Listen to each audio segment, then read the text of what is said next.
Vamos a empezar con una pequeña oración en el nombre del Padre, y del Hijo, y del Espíritu Santo. Amén.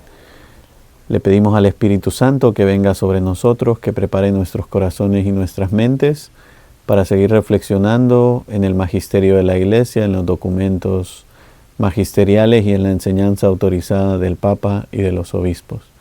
Pedimos todo esto rezando la oración que Jesús nos enseñó. Padre nuestro que estás en el cielo, santificado sea tu nombre. Venga a nosotros tu reino, hágase tu voluntad en la tierra como en el cielo. Danos hoy nuestro pan de cada día, perdona nuestras ofensas, como también nosotros perdonamos a los que nos ofenden. No nos dejes caer en tentación y líbranos del mal. Amén. En el nombre del Padre, y del Hijo, y del Espíritu Santo. Amén. Bueno, vamos a seguir nuestro recorrido por los concilios ecuménicos. Mi idea es que repasemos algunos de ellos porque no podemos pararnos en todos y después ya empecemos a repasar ya algunos documentos magisteriales, empezando con el Papa San Juan XXIII. Hoy el tema que nos va a ocupar es el concilio de Constantinopla, el primer concilio de Constantinopla en el año 381. Fíjense que hemos repasado ya el concilio de Nicea y si volviéramos para atrás podemos ver que la Iglesia ha ido aprendiendo a base, podríamos decir, casi de errores doctrinales, ¿no? Y es bien interesante porque ya nos enseña un poco cuál es el papel del magisterio. El papel del magisterio es aclarar polémicas, ¿no? Aclarar fórmulas mal dichas de la fe y podríamos decir incluso teologías erróneas. Este es el papel del magisterio, por eso es tan importante, ¿no? Fíjense que decíamos, ¿no?, que existen tres fuentes de la revelación, ¿no? Las Sagradas Escrituras, por un lado, la tradición, por otra, y el magisterio, ¿no? Podríamos decir de las tres fuentes de la revelación que son ayuda mutua la una para las otras, ¿no? Las Sagradas Escrituras y la tradición necesitan del magisterio para que pueda custodiar y guardar la fe como Jesús nos la ha revelado, como la Iglesia nos la ha entregado. Y por eso es tan importante el tema del magisterio. En toda la historia de la Iglesia pues han habido muchos errores doctrinales. La Iglesia sabe que nosotros nos equivocamos, ¿no? De hecho no hay ningún problema en la Iglesia en equivocarse, salvo que sea un error doctrinal fuerte y que la Iglesia le pida a alguien retractarse o cambiar una doctrina. Fíjense que aquí es donde se ve si uno de verdad es hijo de la Iglesia o no. Es decir, imagínense que yo enseñara algo y que esa enseñanza que yo doy sea errónea y que me llamaran de Roma, ¿no? Del dicasterio de la Congregación para la Doctrina de la Fe y me dijeran: Padre Guillermo, esto que estás enseñando es erróneo, por favor corrígelo, ¿no? Si yo fuera un hijo obediente de la Iglesia, que hemos tenido muchos casos de estos en la historia de la Iglesia, yo corregiría esa enseñanza, ¿no? Y diría: yo quiero enseñar lo que enseña la Iglesia. Me equivoqué, pero quiero enseñar lo que enseña la Iglesia.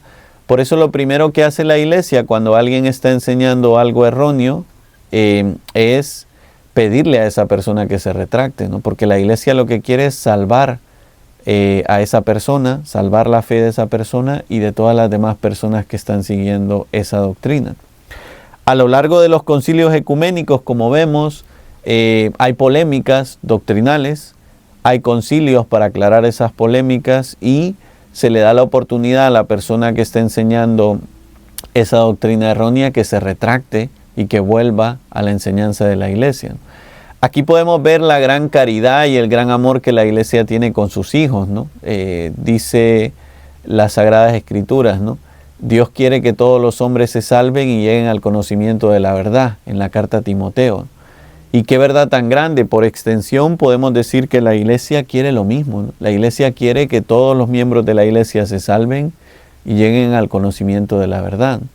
Por eso, lejos de pensar, a veces tenemos una mentalidad de las herejías y de los herejes como que la Iglesia los perseguía, ¿no? Y como que la Iglesia los quería matar su reputación. Y no, todo lo contrario, ¿no? La Iglesia siempre con el tema de las herejías y los herejes siempre ha intentado que vuelvan al seno de la Iglesia, ¿no? Restaurarlos en la fe, ¿no? que ellos vuelvan a la enseñanza doctrinal de la iglesia, ¿no? Ha sido siempre la práctica de la iglesia y lo sigue siendo hasta hoy, ¿no? Ustedes dirán, padre, pero eso ya no existe. Sí, ¿no? La Congregación para la Doctrina de la Fe o el Dicasterio para la Doctrina de la Fe hasta el día de hoy reporta estas cosas, ¿no? Hay algunos teólogos que enseñan cuestiones doctrinales erróneas y ellos escriben una carta, ¿no?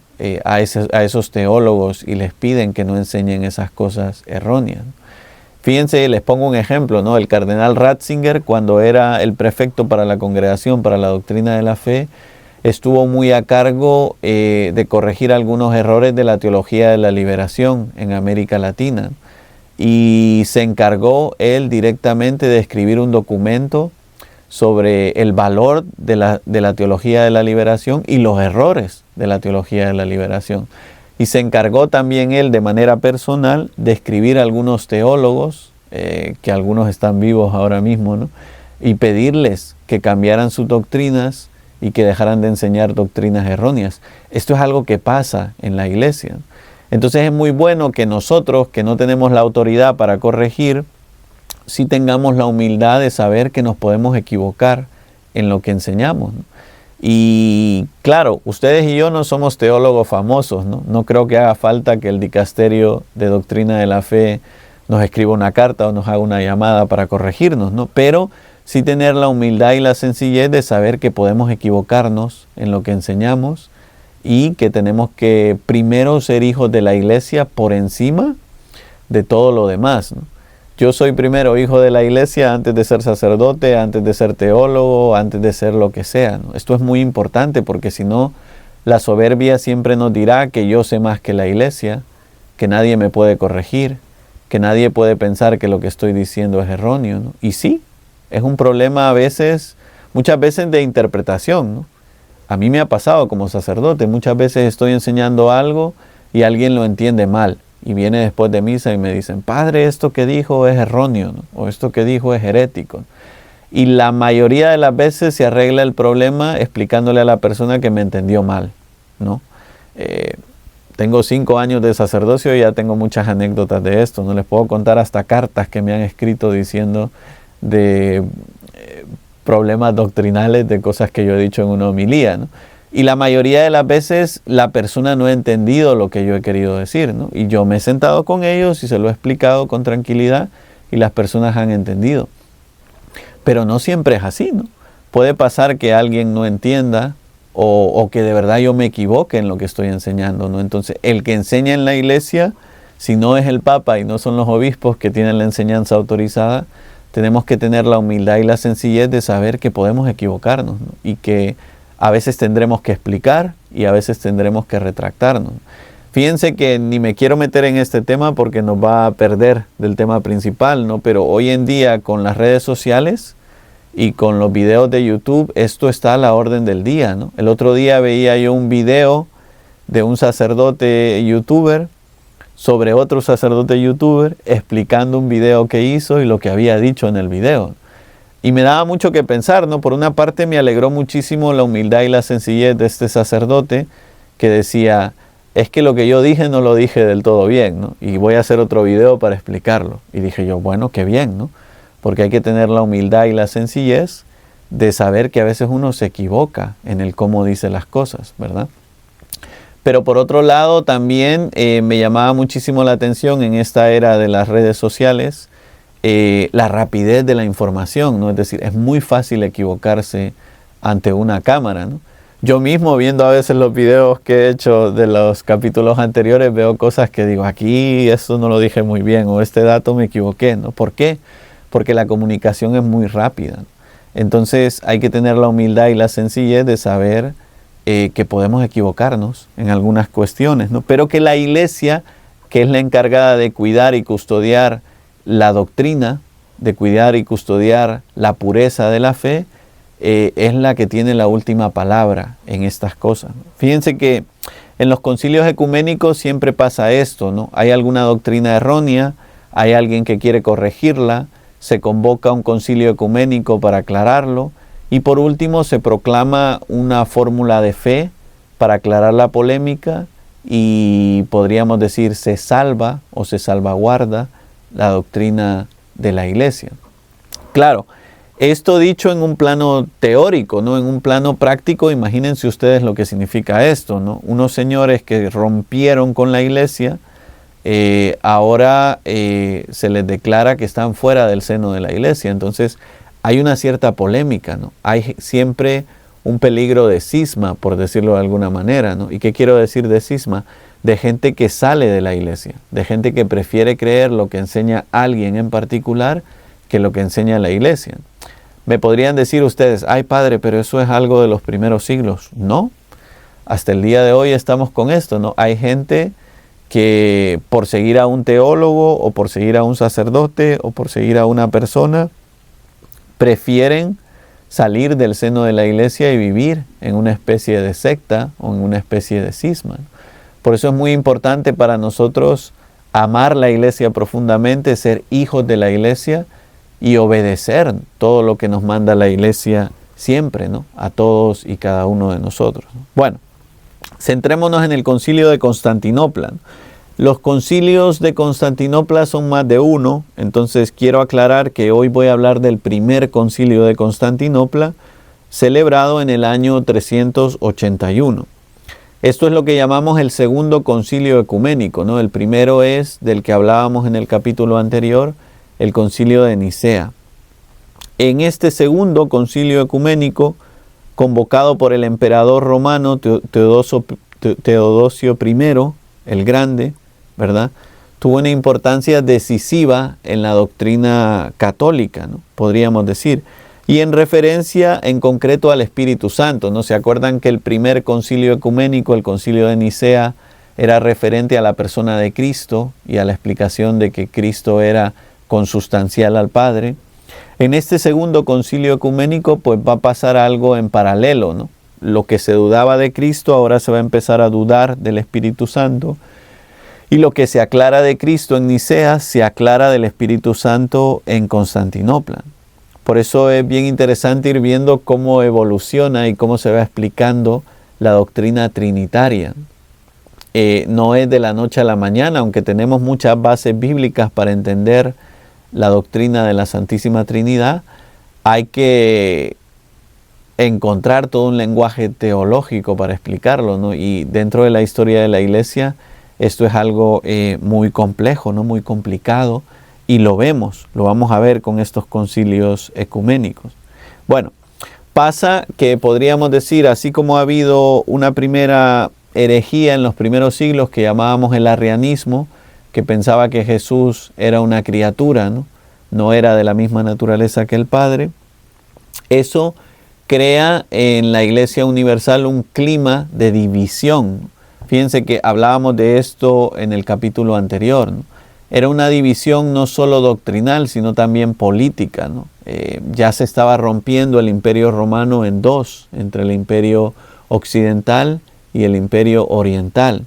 Y empezaban a ser dos culturas diferentes, hablaban dos idiomas diferentes, ¿no? En el Imperio Occidental se hablaba latín, en el Imperio Oriental se hablaba griego. Y empiezan a haber también diferentes maneras, doctrinas de explicar la fe católica. Esto es lo que va a llegar al culmen en lo que nosotros llamamos el primer cisma de la Iglesia, ¿no? Que es cuando la Iglesia se parte entre lo que nosotros ahora entendemos entre la Iglesia católica y la Iglesia ortodoxa. Las dos iglesias tienen sucesión apostólica, ¿no? Porque los obispos que existen en la Iglesia católica y en la Iglesia ortodoxa fueron obispos que, si volvemos para atrás, en la sucesión apostólica, fueron ordenados por uno de los apóstoles. En este sentido, es un cisma diferente, ¿no? Por eso nosotros los católicos reconocemos los sacramentos de los ortodoxos, ¿no? Y viceversa, ¿no? Ellos también reconocen nuestros sacramentos, aunque creo que menos, ¿no? En menor medida. Tanto es así, no me quiero meter mucho en este tema porque me estoy desviando, ¿no? Pero tanto es así que el Código de Derecho Canónico Católico dice que nosotros podemos administrar los sacramentos a los ortodoxos si nos lo piden. Y a mí me ha pasado, ¿no? Yo he tenido personas en mi parroquia anterior y creo que también aquí en All Saints, que son ortodoxos, que vienen a misa católica y comulgan, ¿no? ¿Les podemos dar de comulgar? Sí, ¿verdad? Más adelante, cuando hablemos de otro de los concilios, vamos a hablar más de este tema, ¿no? Así que no quiero alargarme más, pero es bien interesante ver cómo un error doctrinal repercute en toda la comunidad cristiana y puede crear más errores doctrinales, ¿no? Ya en estos siglos, podríamos decir, la lucha se deja de ser la lucha contra Jesús, podríamos decir, porque ya está aclarado en la polémica arriana y con el concilio de Nicea, y pasa a ser la lucha contra el Espíritu Santo, podríamos llamarla, ¿no? De alguna manera. Aquí pues empiezan a haber algunas doctrinas erróneas sobre el Espíritu Santo, ¿no? Que el Espíritu Santo no es Dios, que el Espíritu Santo no es de la misma naturaleza del Padre, y que el Espíritu Santo es de menor rango que el Hijo y que el Padre. Bueno, ya se imaginan ustedes en este ambiente las discusiones, las polémicas y todos los problemas que esto traen, ¿no? Estamos no muy lejos, ¿no? Ahorita nosotros de celebrar la fiesta de Pentecostés, ¿no? Y se imaginan ustedes, ¿no? No entender quién es el Espíritu Santo cambia totalmente nuestra manera de ver la recepción del Espíritu Santo de los apóstoles, ¿verdad? Cambia totalmente nuestra manera de ver la acción del Espíritu Santo en la iglesia, en los sacramentos, ¿no?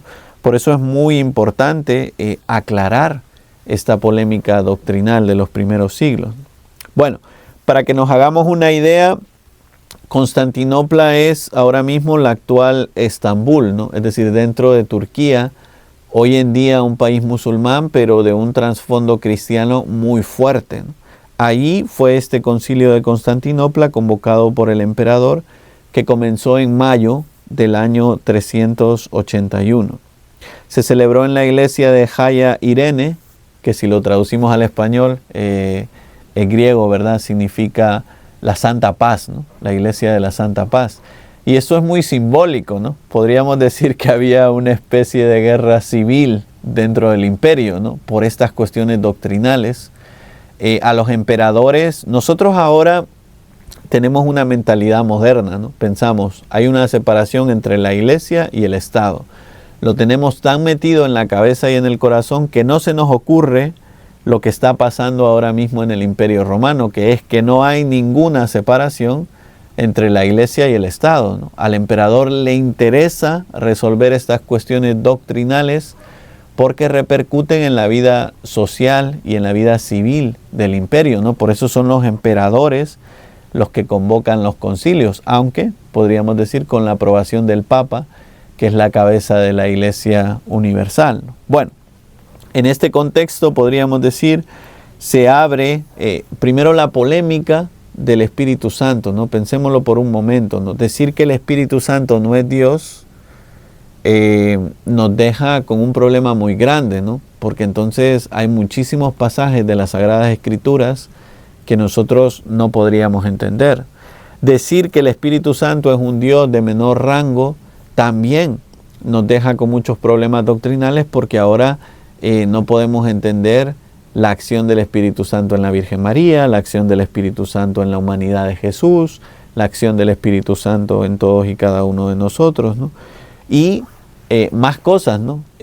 Sobre todo en la doctrina trinitaria, ¿no? Es decir, si el Padre, el Hijo y el Espíritu Santo no son uno, entonces somos triteístas, ¿no? Creemos en tres dioses. O si el Hijo y el Padre sí, pero el Espíritu Santo no, entonces estamos creando dentro de Dios una especie de división que crea muchos problemas doctrinales, ¿no? Bueno, este era el problema, podríamos decir, en el concilio de Constantinopla, ¿no? Aclarar quién era el Espíritu Santo y aclarar el papel, el rol, la misión del Espíritu Santo, ¿no? Quizás esto es lo más bonito del concilio de Nicea y del concilio de Constantinopla, que cuando se aclaran las polémicas del Hijo y del Espíritu Santo, se entienden mejor las misiones del Hijo y del Espíritu Santo, es decir, ¿para qué ha enviado el Padre al Hijo y al Espíritu Santo? Es bien interesante esto de las misiones trinitarias, ¿no? Pensémoslo por un momento, ¿no? El Hijo tiene una misión, el Espíritu Santo tiene otra misión. Lo estamos oyendo en los evangelios de estos días, cuando Jesús nos dice, conviene que yo me vaya para que les mande otro defensor, un paráclito. ¿Por qué? Porque ahí termina la misión de Jesús y empieza la misión del Espíritu Santo, ¿no? Y es bien interesante porque el Espíritu Santo salvaguarda la continuidad de la misión de Jesús, ¿no? Para que Jesús pueda seguir con su misión a través de la iglesia necesita recibir el Espíritu Santo. Por eso es muy importante todas estas solemnidades que celebramos, ¿no? La ascensión del Señor a los cielos, Pentecostés, que es la venida del Espíritu Santo sobre los apóstoles y sobre la Virgen María. Hagámonos una idea de los números, ¿no? Porque a veces hablamos de concilios ecuménicos y de reuniones y no nos hacemos una idea de cuánto estamos hablando. Son los primeros siglos de la iglesia, ¿eh? Fíjense que esto es el año 381, o sea, la iglesia acababa de nacer. Y ya desde los primeros siglos de la iglesia vemos algunas polémicas, pero también vemos una organización eclesial grande que salvaguarda la fe, ¿no? Desde los primeros siglos, ¿no? Porque esta ha sido una de las preocupaciones más grandes de la iglesia, ¿no? Guardar, custodiar, purificar la fe, ¿no? Que la fe no se pierda, ¿no? Que la fe no se corrompa y que la fe no se desvíe, ¿no? Ha sido siempre una de las preocupaciones grandes de la iglesia y ha sido siempre el papel principal del Papa, que es el vicario de Cristo en la tierra, y de los obispos, que son los sucesores de los apóstoles. Ellos son los encargados de esto. No ustedes y yo, aunque a veces nos pongamos peleones, ¿no? Yo creo que a veces ustedes y yo nos creemos los defensores de la fe, ¿no? Y de la doctrina. Y entonces vamos por la vida diciéndole a los demás con autoridad que no hagan esto, que no digan esto, ¿no? Eso ustedes y yo lo podemos hacer como una corrección fraterna, ¿no? Con gente que conocemos y que queremos ayudar. Pero no lo podemos hacer con autoridad, ¿no? Ninguno de ustedes y yo somos papa. Ninguno de ustedes y yo somos obispos, ¿no? Pero el Papa y los obispos sí tienen esta misión. Bueno, la asistencia a este segundo concilio ecuménico es bien interesante, ¿no? Por un lado, es predominantemente oriental, ¿no? Son las iglesias orientales las que vienen a este concilio ecuménico, ¿no? ¿Por qué? Porque, pensémoslo, ¿no? No existían los carros, no existían los aviones, ¿no? Así como hoy tenemos tan fresco en la memoria el cónclave, ¿verdad? Y fue el cónclave y al día siguiente o 2 días después ya estaban todos los cardenales en Roma para las congregaciones. Bendito sea Dios, en este mundo moderno podemos darnos esos lujos, ¿verdad? En el mundo antiguo no.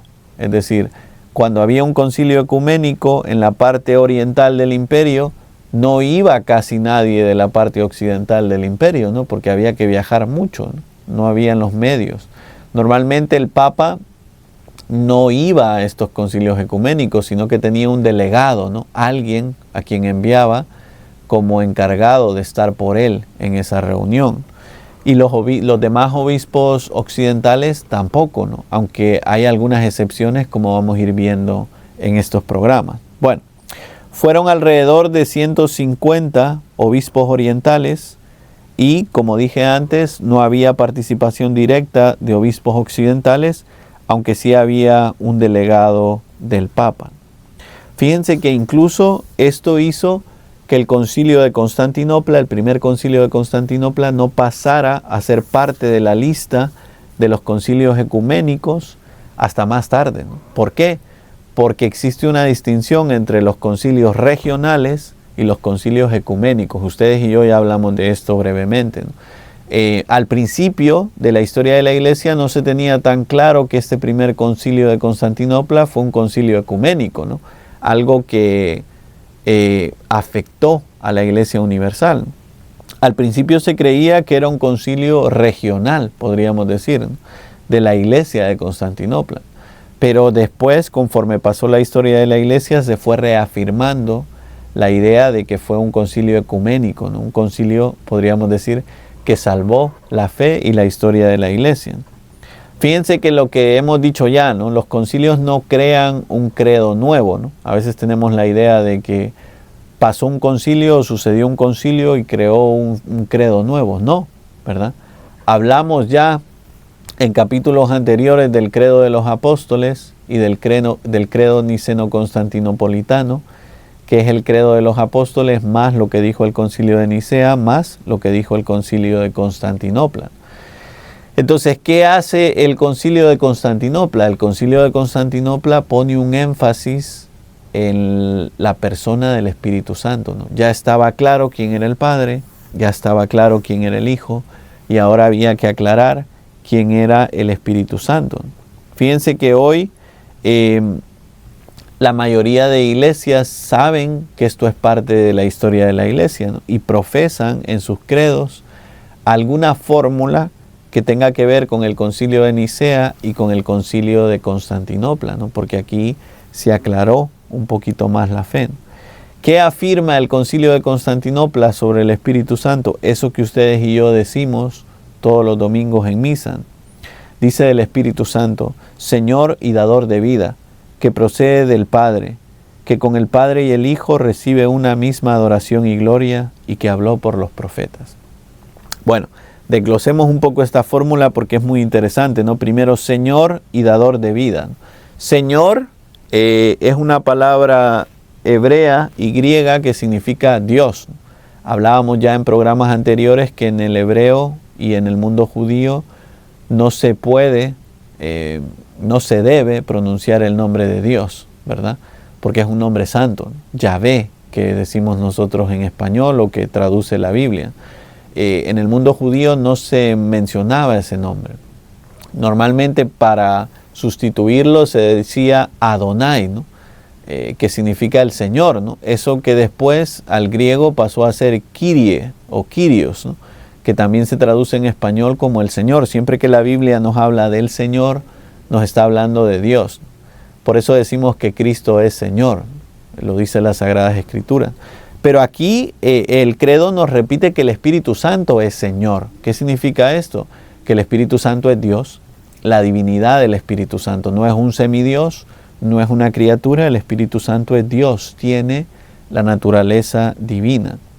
Dador de vida, fíjense qué interesante esta fórmula porque por una parte nos recuerda que el Espíritu Santo participa de la creación de Dios. Lo sabemos primero porque en un texto de Génesis se dice que el Espíritu de Dios aleteaba sobre las aguas, ¿no? Ya hace una referencia al Espíritu Santo. Pero lo sabemos también por la tradición y los comentarios de los padres de la Iglesia. Por ejemplo, Ireneo de Lyon nos dice que el Padre tenía dos manos, ¿no? El Hijo y el Espíritu Santo, que le ayudaron a crear el mundo, ¿no? Y qué verdad tan grande, ¿no? No solo en este sentido, sino que el Espíritu Santo también es dador de vida, podríamos decir, espiritual o de vida eterna, ¿no? Ustedes y yo recibimos la gracia de Dios, la ayuda, el auxilio de Dios, gracias al Espíritu Santo, ¿no? Si no existiera el Espíritu Santo, ustedes y yo no podríamos recibir la gracia de Dios, la ayuda de Dios. No podríamos alimentar nuestra parte espiritual, nuestro espíritu y nuestra alma, ¿no? Como personas. Por eso tenemos la gran necesidad del Espíritu Santo, nosotros los seres humanos, ¿no? Porque también es dador de vida, ¿no? Podríamos decir de vida terrena, sí, pero también de vida eterna y de vida celestial, espiritual. Que procede del Padre, dice aquí la fórmula que yo tengo, ¿no? Ya hablamos brevemente de esta polémica del filioque, ¿verdad? Pero así se dice en la iglesia, en las iglesias orientales o en la iglesia griega, ¿no? Que el Espíritu Santo procede del Padre, ¿no? ¿Qué significa esto? Lo mismo que decimos del Hijo, ¿no? Decimos en el concilio de Nicea y en el credo que el Hijo es engendrado, no creado, ¿no? Que tiene procedencia del Padre. En el concilio de Constantinopla se dice que el Espíritu Santo procede del Padre, ¿no? El Padre es el origen de todo. No ha sido creado, también ha sido engendrado el Espíritu Santo, ¿verdad? Pero que viene directamente del Padre. En las iglesias latinas, por una polémica que vamos a estudiar más adelante cuando veamos otro concilio, y no quiero adelantar acontecimientos, decimos que el Espíritu Santo procede del Padre y del Hijo, ¿no? Esto es lo que nosotros decimos en latín, filioque, y del Hijo, ¿no? ¿Cómo lo entendemos nosotros los católicos occidentales? Pues de una manera muy sencilla, ¿no? Que el Espíritu Santo es el amor entre el Padre y el Hijo, ¿no? Es del amor del Padre y el Hijo que se engendra el Espíritu Santo, ¿no? Por eso nosotros decimos que procede del Padre y del Hijo, ¿no? De esa relación. Ahora, a los orientales no les gusta decir esto, ¿no? A ellos les gusta decir que procede del Padre, punto, ¿no? No les gusta poner al Hijo en la fórmula. Yo creo que no hay ningún problema doctrinal aquí. De todas maneras, siempre han habido un poco de pleitos teológicos sobre este tema, pero yo diría que si quisiéramos entendernos, nos entenderíamos, porque estamos diciendo dos cosas distintas, ¿no? Nosotros cuando decimos que procede del Padre y del Hijo, lo decimos por la relación entre el Padre y el Hijo, ¿no? No porque el Hijo sea principio, ¿no? Como lo es el Padre. Y creo que si los orientales entendieran lo que nosotros queremos decir, no existiría esa polémica del filioque, ¿no? Pero en el fondo, quitando las palabras o poniendo las palabras, creemos lo mismo y decimos lo mismo y profesamos lo mismo cuando los orientales y los occidentales profesamos la fe. Bueno, sigamos adelante, ¿no? Que con el Padre y el Hijo recibe una misma adoración y gloria. Qué bonito esto porque nos deja claro, ¿no? El culto que le damos al Padre y el culto que le damos al Hijo es el culto que tenemos que darle al Espíritu Santo. Y qué importante esto porque ustedes y yo sabemos que hay una diferencia grande de culto entre Dios y lo que no es Dios. Si no, estaríamos incurriendo en el delito o en el pecado, de idolatría. Solo a Dios podemos darle culto de adoración. Voy a repetirlo por si alguno está dormido. No solo a Dios podemos darle culto de adoración. Nosotros los católicos no adoramos a la Virgen María, ni adoramos a los santos. Los veneramos. Es un culto diferente, podríamos decir, ¿no? ¿Por qué? Porque Dios solo hay uno, ¿no? La Virgen María y los santos no son Dios, ¿no? Son personas que están muy cerca de Dios, muy llenos de la gracia de Dios, pero no son Dios. Por eso el culto que nosotros damos a la Virgen María y a los santos es el culto de veneración, que es diferente, ¿no? Si me pidieran que lo explicara en un lenguaje más llano, ¿verdad? Yo diría, el culto a Dios es un culto de adorar, ¿no? Es decir, postrarnos ante Él, doblar la rodilla, ver a Dios como el ser superior, ¿no? Ese es el culto que nosotros le damos a Dios. A la Virgen María y a los santos les damos cultos de veneración. Es más, en el griego decimos que a la Virgen María le damos un culto de hiperveneración, ¿no? Es decir, una veneración más grande que los santos, ¿no? ¿Qué significa veneración en un español llano? Pues admiración, una admiración, ¿no? Un ejemplo grande de vida, ¿no? Intercede por nosotros la Virgen María y los santos, ¿no? Y esta es la relación que nosotros tenemos con ella y con todos los santos, ¿no? De admirar las maravillas que Dios ha hecho en su vida y los ejemplos de virtud que ellos nos han dejado, ¿no? Por eso para un proceso de canonización y de beatificación, lo que se lleva a cabo es un examen de las virtudes heroicas, decimos, ¿no? De los santos. ¿Qué quiere decir esto? De virtudes practicadas en un grado superior, ¿no? No eran personas normales en ese sentido, no estaban tan llenos de Dios que podían practicar las virtudes de manera excepcional, ¿no? Por eso decimos virtudes heroicas. Bueno, en el griego y del Nuevo Testamento y también de los concilios, por eso decimos que a Dios le damos este culto de latría, ¿no? Es decir, de adoración. Solo a Dios podemos adorarlo. A la Virgen María y a los santos les damos culto de dulía, ¿no? Es decir, de veneración, como estamos explicando ahora. Por eso, fíjense, y vamos a hablar de este tema más adelante en otro concilio, ¿no? Porque todo está relacionado, pero por eso el tema de las imágenes no es tan complicado como nosotros pensamos, ¿no? A veces leemos los textos del Deuteronomio y en concreto ese texto del becerro de oro y nos confundimos un poco porque pensamos, no, entonces no hay que hacer ninguna imagen, ¿no? Polémica iconoclasta, ¿no? La vamos a ver más adelante en otro concilio y nos vamos a detener ahí largo y tendido, entonces no quiero alargarme hoy, pero pensemos, las imágenes de la Virgen María y de los santos son imágenes de veneración. El ejemplo más claro me lo dio una vez alguien y es muy sencillo, ¿no? Ustedes y yo tenemos fotos en nuestras casas de nuestros familiares. ¿Y para qué las tenemos? para acordarnos de ellos y rezar por ellos, ¿no? Porque los amamos, ¿no? Pues exactamente lo mismo con la Virgen María y con los santos, ¿no? No es que nosotros los adoremos, ¿no?, como adoramos a Dios, sino que los veneramos, es decir, admiramos muchísimas virtudes y muchísimas perfecciones en ellos, y tenemos estatuas y cuadros e imágenes en nuestra casa de ellos para recordarlos, ¿no?, para guardar su memoria. Pero este es el culto que les damos a ellos, a diferencia del culto que le damos a Dios. Ahora, incluso las imágenes y las estatuas de Dios sabemos que no son Dios, ¿verdad? Hay una diferencia entre el culto que le damos a Dios y el culto que le damos a la imagen de Dios. Y esto es muy importante. Pero bueno, vamos a hablar de esto más adelante, así que sigamos con el Concilio de Constantinopla. Dentro del Concilio de Constantinopla podríamos decir que habían como tres grandes errores doctrinales, ¿no?, o tres grandes herejías, diríamos nosotros hoy.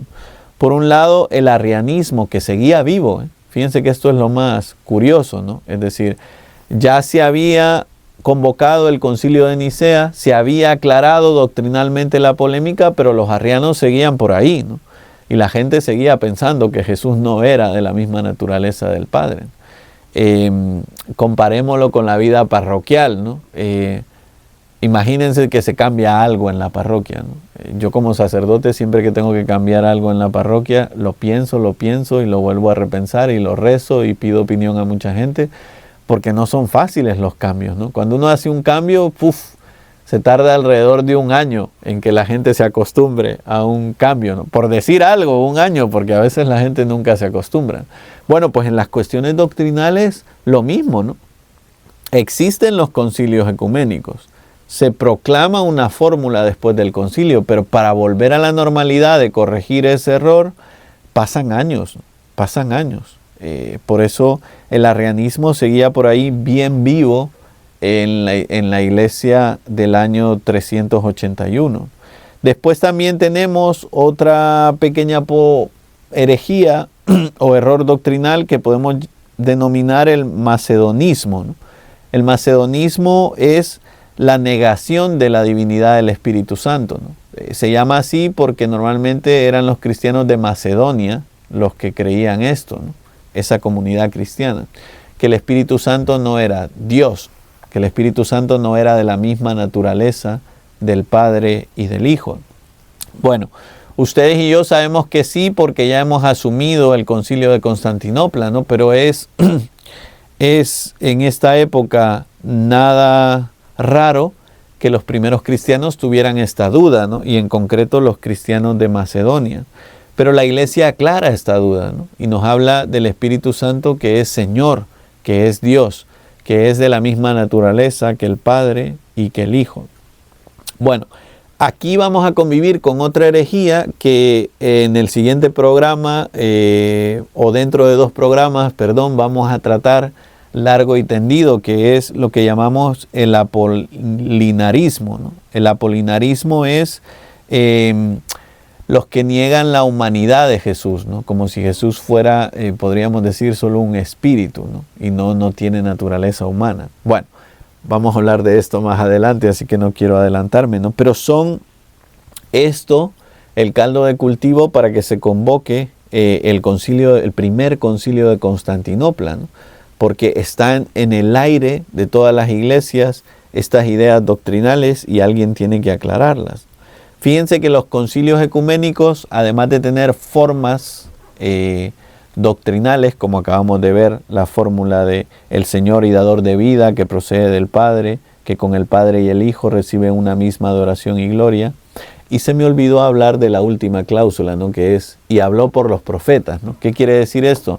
La inspiración del Espíritu Santo sobre los profetas y sobre todas las personas que nos hablan de parte de Dios, ¿no? Es el Espíritu Santo el que inspira a los profetas, ¿no?, y a las personas que nos hablan de parte de Dios. Esto es muy importante para la doctrina de las Sagradas Escrituras, por ejemplo, ¿no?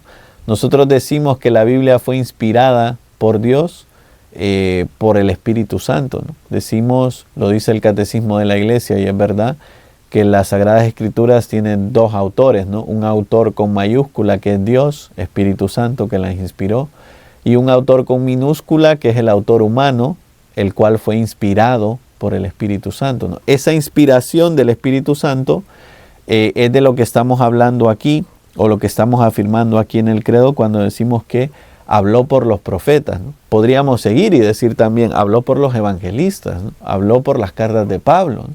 Habló por el Apocalipsis, bueno, por todos los libros de las Sagradas Escrituras. Bueno, además de las fórmulas de fe que tienen todos los concilios ecuménicos, tenemos también lo que llamamos cánones o reglas disciplinarias de los concilios ecuménicos. El concilio de Constantinopla tiene 7 cánones. Yo solo voy a centrarme en el tercer canon porque es muy importante y va a ser muy importante para la historia de la Iglesia Universal. Si a alguno le interesa mucho este tema, pues pueden ir a internet y poner 7 cánones del primer concilio de Constantinopla y ahí les van a aparecer todos, ¿no? El tercero dice, establece que el obispo de Constantinopla debe tener el segundo lugar de honor después del obispo de Roma. Fíjense qué tremendo esto. ¿Por qué? Porque esto era un problema. Fíjense que en las iglesias orientales a los patriarcas, de ahí viene la palabra patriarcas, también se les llama papa, ¿no? Porque son los padres de una iglesia particular. Y incluso en la iglesia occidental nosotros ahora tenemos la costumbre de seguir llamando a algunos obispos patriarcas, ¿no? El patriarca de Constantinopla, ¿no? El patriarca de Venecia, el patriarca de Jerusalén, ¿no? Son obispos de algunas iglesias muy importantes que, aunque no son el papa, son cabezas de muchas iglesias. Y entonces aquí, para dejar claro que el Papa tenía una importancia más grande que los demás obispos, y en concreto que el obispo de Constantinopla, el concilio de Constantinopla tiene que hacer un canon sobre este tema, ¿no? Hoy nosotros en la iglesia occidental tenemos clarísimo que el Papa es la cabeza de la iglesia, ¿no? Pero en los primeros siglos de la iglesia, como podemos ver por el canon, había un cierto pleito sobre este tema. Bueno, sigamos adelante, ¿no? Este primer concilio de Constantinopla, no he hablado de esto, ¿no? Y quiero terminar un poco con esto, ¿no? Tiene detrás algunos teólogos que nosotros llamamos los padres capadocios, ¿no? Entre ellos San Basilio Magno, San Gregorio de Niza y San Gregorio Nizanceno. Son santos muy importantes en la historia de la iglesia, ¿no? Para hablar de ellos tendría que hacer todo otro programa sobre ellos, ¿no? Pero basta resumirlo con decir que estos fueron los santos que defendieron la divinidad del Espíritu Santo, ¿no? Y los santos que expresaron la fórmula de Constantinopla que acabamos de leer, ¿no? Que el Espíritu Santo es Señor y dador de vida, que procede del Padre y del Hijo, que con el Padre y el Hijo recibe una misma adoración y gloria, y que habló por los profetas. Fíjense que estos padres capadocios son muy importantes para la historia de la iglesia. Les doy un ejemplo y ya me callo, ¿no? Si uno va a Santo Tomás de Aquino, a la Suma Teológica, Tomás de Aquino está constantemente citando a los padres capadocios, ¿no? A Basilio Magno, a Gregorio de Niza y a Gregorio Nacianceno, ¿no? ¿Por qué? Porque son padres de la iglesia muy importantes para las doctrinas del Espíritu Santo. Bueno, podemos ver, ¿no? Quizás lo más bonito, y termino con esto porque si no estoy hablando todo el día, ¿no? Pero quizás lo más bonito de ir viendo estos concilios ecuménicos es que van apareciendo doctrinas, van apareciendo nombres, y podríamos decir toda la bonita doctrina de la iglesia que nosotros conocemos ahora tiene detrás años de oración, años de estudios, años de reflexión, años de escrito, y personas que se han dejado la vida por la fe, como fueron los padres capadocios. Bueno, vamos a terminar con una pequeña oración y le pedimos al Señor que nos ayude a seguir profundizando en nuestra fe.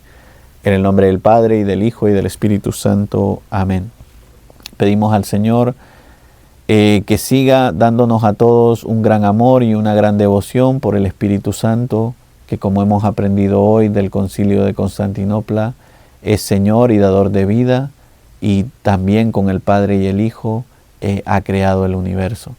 Pedimos al Señor que nos siga inspirando en nuestras vidas gran amor y gran devoción por el Espíritu Santo. Pedimos todo esto por intercesión de la Virgen María.